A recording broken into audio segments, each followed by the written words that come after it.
Rukia Lumumba has been around philanthropy and advocacy all her life. Her parents, the late Mayor Chokwe Lumumba and Rukia Lumumba, provided her with her first examples of what it really meant to work as a humanitarian and human rights activist. They really believed in this concept of treating the community as a family and the family as the community. Right? And so they taught me the importance of understanding my role to not only take care of myself and the ones in my household, but to share that wealth, to share my experiences, to share my resources with folks around me, because we all need each other. One of my favorite stories of her just insistence on fighting for people is when I was a little boy.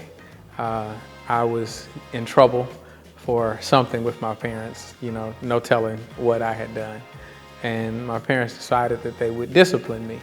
And my sister, being the committed advocate that she was, stormed in the room and chastised my parents and said, "You won't beat him anymore," right? Rukia continues the Lumumba family's rich history of advancing issues and initiatives that elevate the legal and economic, health and educational rights of individuals, families, and communities. So I do what I do. I do the work focused on racial justice and racial equity because it is central to our existence on this earth. It is central to our ability to live in a civic world, right? A civil world, right? We see across the world, and especially in the United States, disparities because of the color of your skin, and then oftentimes also because of your economic status. Because I want a world where our children are able to live their best lives, regardless of the color of their skin. I want Black boys and Black girls to have Black joy. So there's so many reasons why I do this work, but the main reason I do this work is because I want my children, I want children of the future to be able to live a life of joy, of prosperity.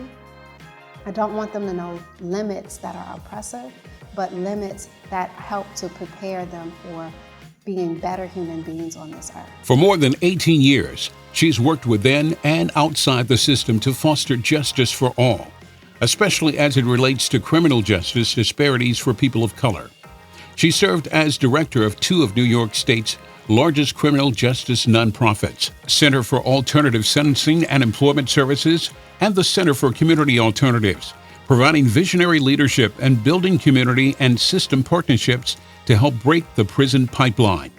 We had the opportunity to divert 4,200 young people away from incarceration and instead allow them to be able to receive supportive services, restorative support inside of a community-centered program and to live at home with their families where they belong.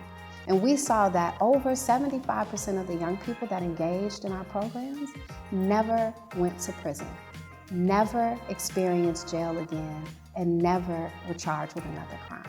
Currently, Rukia is the executive director of the People's Advocacy Institute. So at the People's Advocacy Institute, we believe in this concept that the people, the community is central, not peripheral to community change. And so we engage community members in what we call electoral justice efforts, where we help community members recognize their power and their right to not only be governed, but actually to govern. It's one thing to look up to your parents, but when your siblings, when someone who's closer to you in age, demonstrates a larger or an understanding, a greater understanding of something more important than themselves, then it inspires you. And so Rukia's been an inspiration for me as her little brother for my entire life. Rukia Lumumba, the 2020 Young, Gifted, and Empowered Philanthropist of the Year.